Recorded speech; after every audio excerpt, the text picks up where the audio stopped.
Welcome to the deep dive. Today, we're really getting into something huge for English learners: confidence.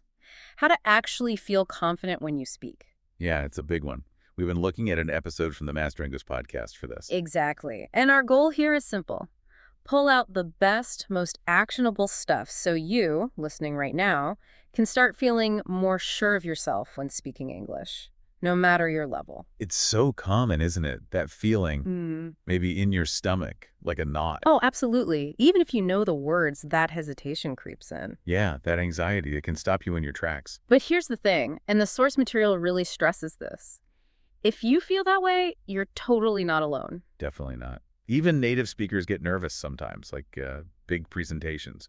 Public speaking, same feeling. Right. So the core idea we're unpacking today is that confidence isn't just something you're born with. No, not at all. It's a skill, like building muscle at the gym. You could work on it, develop it. Okay, so let's dive into that. Confidence itself. Psychologically, what is it? Well, fundamentally, psychology tells us confidence is um, basically the belief in your ability to succeed in a specific situation. Belief in your ability. Sounds simple, but where does that belief actually come from? That's the interesting part. It's not about knowing you'll be perfect. Actually, quite the opposite. Really? Because I think a lot of people assume confidence means knowing you won't mess up. Yeah, that's a common trap. The podcast suggests confidence actually grows from facing discomfort, from, pushing through something hard and realizing, hey, I did that. Okay. That makes sense. Like the example they used of a toddler learning to walk. Exactly. They don't wait until they've mastered it mentally. They wobble, fall down, maybe cry a bit. But they get back up. They get back up and try again. And that process builds the confidence, the belief. So for English learners, the message is don't wait for perfect. Right. You build confidence by speaking, even with mistakes. The action itself builds the belief. Making errors, stumbling, that's part of the path to confidence, not a barrier. They had a great story about this, right? Maria from Brazil. Yes. Maria's story is really telling. She was super anxious about speaking in meetings. Worried about her accent, grammar, the usual suspects. Totally. Convinced everyone was judging her. But then she started speaking up anyway. Just small contributions. And what happened? She realized something crucial. People weren't nitpicking her English. They were actually listening to her ideas. They cared about the what, not the how perfectly it was said. Exactly. The content mattered more than flawless delivery. That was like a huge breakthrough for her confidence. Powerful stuff. That leads us right into this whole myth of needing perfect English before you speak. That seems like a massive mental block for so many. Oh, it's huge. This idea that you need like total fluency before you open your mouth. It's backwards, isn't it? Completely. The podcast had a great analogy. It's like saying you'll go to the gym Mm. once you're already fit. Yeah, that doesn't work. Fitness comes from going to the gym. Precisely. And fluency comes from speaking. It's the result, not the prerequisite. And let's be real, even native speakers aren't perfect. Not even close. We make mistakes, pause, use fillers, all the time. So why should learners hold themselves to this impossible standard? It's unfair. It really is. And this connects to something scientific. They brought up the growth mindset. Dr. Carol Dweck's work. Right, the idea that abilities aren't fixed. Exactly. Believing you can improve through effort, that's the growth mindset. It leads to way more success than needing perfection from the start. Whereas a fixed mindset makes you scared of mistakes because you think they define your ability permanently. Precisely. So with English, the growth mindset means seeing mistakes not as failures, but as learning opportunities. Speak now, learn as you go. Okay, so mindset is key. Debunking the perfection myth is crucial. Now let's get practical. What concrete tips did the podcast offer? The nitty-gritty. They gave 5 really solid, actionable tips. First one, try to think in English. Okay, heard that one before. But how do you actually do that if your brain defaults to your native language? Seems tough. It does, but you start small, like really small. Yeah. Make your grocery list in English. Oh, okay. Or narrate simple actions in your head in English. I'm walking to the kitchen. I need to find my keys. Internal monologue stuff? Yeah. Even social media captions? Yeah. Anything to get your brain working directly in English, bypassing that translation step. Translation slows you down, makes you hesitate. Right. Breaks the flow. Okay, tip 2. Practice with safe people. This is super important for lowering the pressure. Save people, meaning? Friends who are also learning, maybe. A patient teacher. Even some AI apps now offer judgment-free practice. So places where mistakes are okay, even expected. Exactly. Low stakes. You need that freedom to experiment and, well, mess up without feeling judged. It builds comfort. Makes total sense. What's number 3? Number 3 might make some people cringe initially.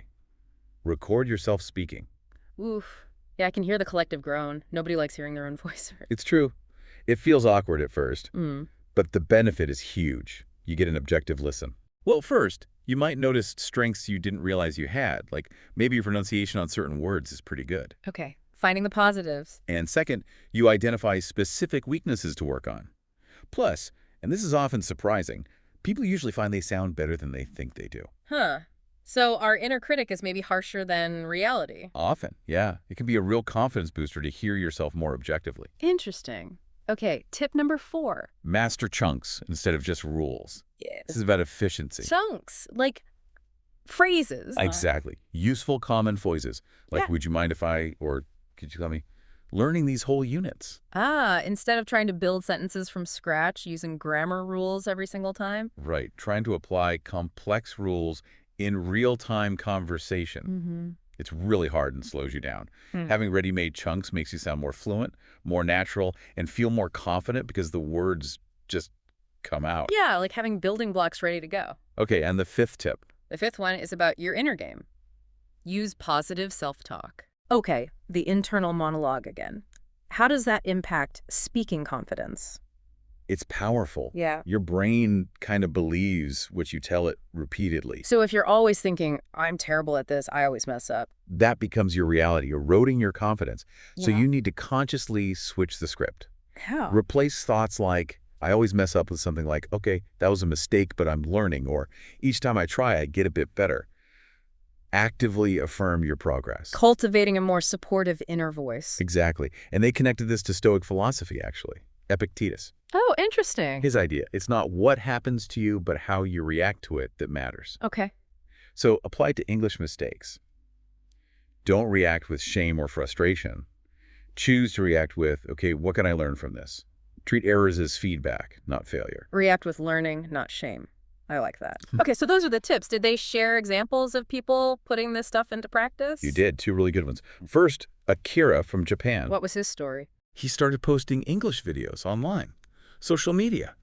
His English wasn't perfect, lots of mistakes initially, but he kept doing it consistently, sharing his thoughts imperfectly. And guess what? He got better. Well, yes, but also he built a huge following. People connected with his realness, his consistency. Despite the errors, it showed authenticity matters. Wow. So perfection wasn't the key, just showing up and communicating. Exactly. You don't need flawless English to connect. Then there was Lena from Egypt. And Lena. She had major anxiety speaking English at work. Big international company. Okay, high stakes. Yeah. Her strategy, super simple. Just 10 minutes of practice a day. Yeah. Every day. Maybe reading aloud, maybe just talking to herself. Just 10 minutes. Yep, consistency. After about 3 months, her manager noticed a huge difference. She seemed way more confident, communicated better. Yeah. She got promoted to a team lead role. No way. Just from 10 minutes a day. Well, it wasn't just the 10 minutes. It was the consistency, the effort, the mindset shift that came with it. The podcast summed it up perfectly. She practiced courage, and confidence followed. Practiced courage and confidence followed. That's powerful. It really shows it's a process. Absolutely. Which leads to the final kind of perspective shift they offered. Which is? That confidence is a journey, not a destination you just arrive at. Meaning you'll still have off days. Still feel nervous sometimes. Totally. Even fluent speakers do. You'll make mistakes. Feel that flutter of nerves. That's okay. It's normal. It shows you care. So true confidence isn't about never feeling nervous again. No. It's about showing up anyway. It's about the willingness to keep trying even when it's uncomfortable. That persistence is the confidence, in a way. And seeing the bigger picture, right? It's not just about grammar. Exactly. Learning English, building that confidence, it opens doors. Yeah. Connects you to people, cultures, ideas globally. Huh. It's personal growth. That's a great way to frame it. Okay, well, this has been a fantastic deep dive into the Master English podcast episode. So much good stuff. Definitely. And, if you've listened this far, that says something about your commitment, your courage. Absolutely. So here's our challenge to you, listening. Pick one thing, just one specific action from today's discussion that you'll do this week to build your speaking confidence. Could be anything. Thinking in English for 5 minutes, recording yourself for 60 seconds, reaching out to a language partner. Just one thing. And maybe even share it. Leave a comment, tell someone. Making it known can help you stick to it. Yeah, accountability helps. And remember that core message. You don't need to be perfect to be powerful. Your voice matters, imperfections and all. So true. And maybe a final thought to leave you with. As that confidence grows, little by little, imperfectly, who might you connect with? What doors might open? Yeah, think about the possibilities. It's not just about the language. It's about what the language lets you do and who it lets you be in the world. Exciting stuff.